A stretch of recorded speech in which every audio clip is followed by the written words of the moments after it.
Right now, briefly, I want to go over with you some of the different criticisms that we can use when we approach the New Testament.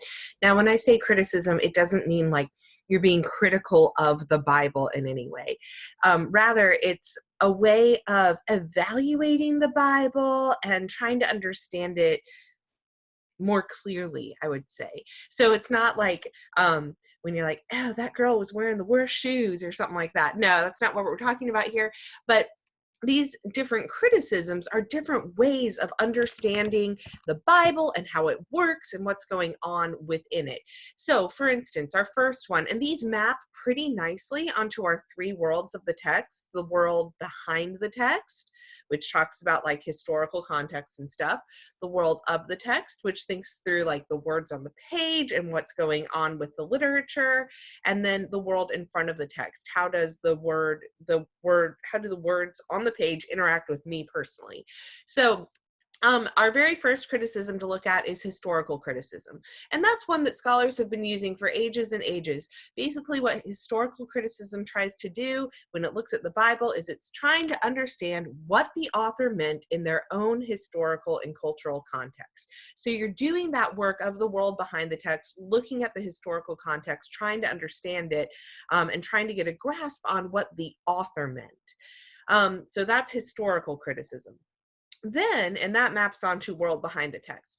Then we have literary criticism, which maps pretty well onto the world of the text. And literary criticism is trying to understand how the literature that you're reading, whether it's narrative, poetry, or a letter, how it communicates meaning and how the reader can understand that reading. So you can see there in literary criticism that you're kind of moving into the world in front of the text a little bit, because you're asking that question of how the reader understands the meaning that the text is creating. But basically what you're looking for is like, you're looking at a text and you're like, okay, how is it communicating to the reader? Finally, there's advocacy criticism, and advocacy criticism is newer. Scholars have not been doing this for as long, but basically what advocacy criticism does is that it acknowledges that each reader has their own biases when they come to the text. And we already talked about this with the world in front of the text. Sometimes we can approach a text and we can think, oh yeah, I know exactly what that means because I heard about it in Sunday school, but you might not. And so we acknowledge that we each have our own biases.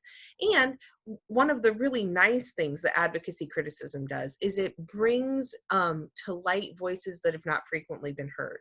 You may be shocked to hear that the voices that have been the loudest and gotten the most recognition as folks study the Bible have been white, European, and American men.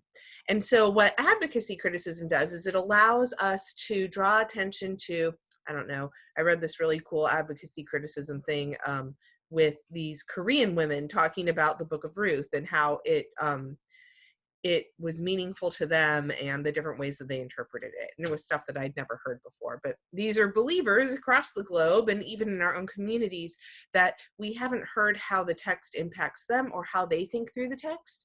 And I'm saying they, but I could also say we, because one form of advocacy criticism is feminist criticism. So if you approach the Bible and you're looking for ways in which it empowers women or disempowers women, or you're trying to highlight the stories of women that have been frequently overlooked, that could be one feminist way in advocacy criticism from like a feminist perspective. So now you read about all of these in your textbook, but I'm just going to shine a little light onto each one of them verbally for you. So within historical criticism, that world behind the text, one of the things that scholars will do is they'll do text criticism, where they look at the different manuscripts, which we've already talked about, and they compare them and they see where the differences lie. Another thing that they can do is source criticism. So for example, when you look at the Gospels, there's this sense in which all of them had different sources that came together to form what we have in the Gospels now. So one thing that you'll notice is, for example, we've got the Sermon on the Mount in Matthew, which you may be familiar with, but then in Luke, there's something called the Sermon on the Plain.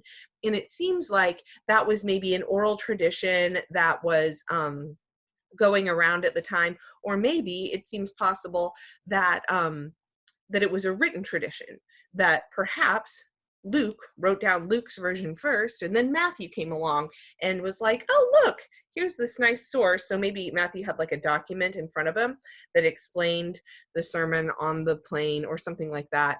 And then recorded it and then pieced together something else. And so the sources that came together to form parts of the New Testament literature is a part of historical criticism.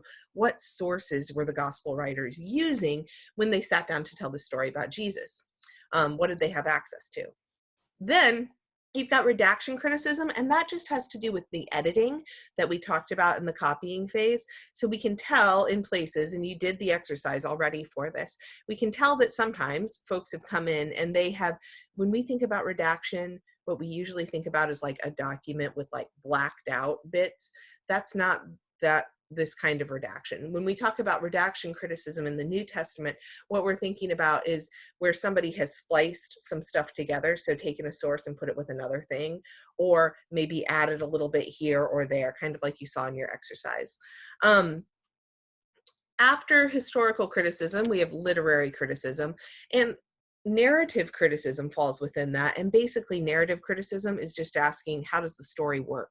What comes first? What comes second? Who's the protagonist? Who's the antagonist? What's the climax of the story? Things like that you're used to probably from your education previous to this in your literature classes. You ask, how does the story work? Who are you rooting for?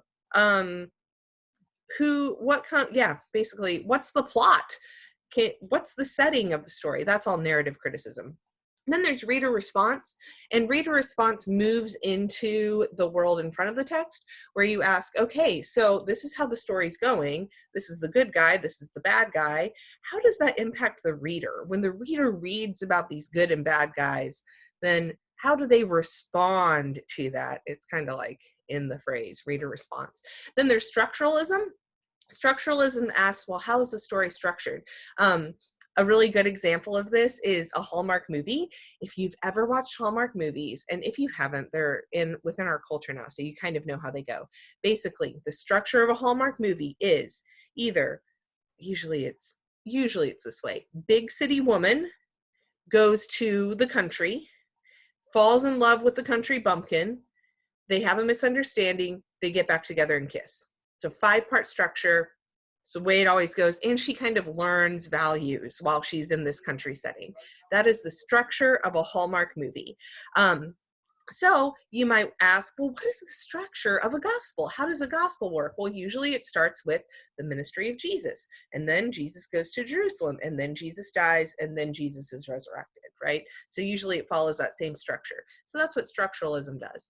Deconstruction is kind of interesting because it'll take the structure that you're used to, like in a Hallmark movie, and it'll kind of flip it on its head. And a really good example of this is that movie, it's not too long ago, it's called Maleficent with Angelina Jolie, where it asks, well, why is Maleficent evil? What happened to make her evil? And it retells the story and reframes it. It deconstructs that Sleeping Beauty story and asks kind of like, what's going on with Maleficent? So that's an example of deconstruction. Something you could do within the Gospels is to say, well, what if Judas isn't really such a bad guy? What if there's another way of telling the story? So yeah, there you go. Then we've got the advocacy criticism, and that's really moving into the world in front of the text. So feminist criticism will ask something like, what happens when different women read this literature? Where are the stories of women? Where are the empowering stories of women? Liberation looks for places in which God seeks to set people free. And that happens all across the Bible. And so liberation theology will give a specific, it comes to the text, it comes to the Bible, and it looks for the places where God is setting people free.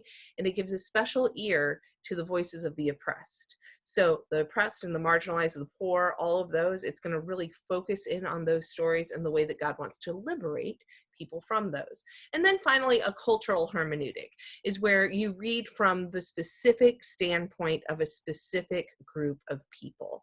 And one example of this is maybe doing a womanist reading. So womanist is kind of like feminist, but for Black women. because they have a very specific experience that is not the same as white women. And so that's kind of a cultural hermeneutic. One of the readings that you're going to complete for this section is a reading by a scholar named James Cone, and it's called Jesus is Black.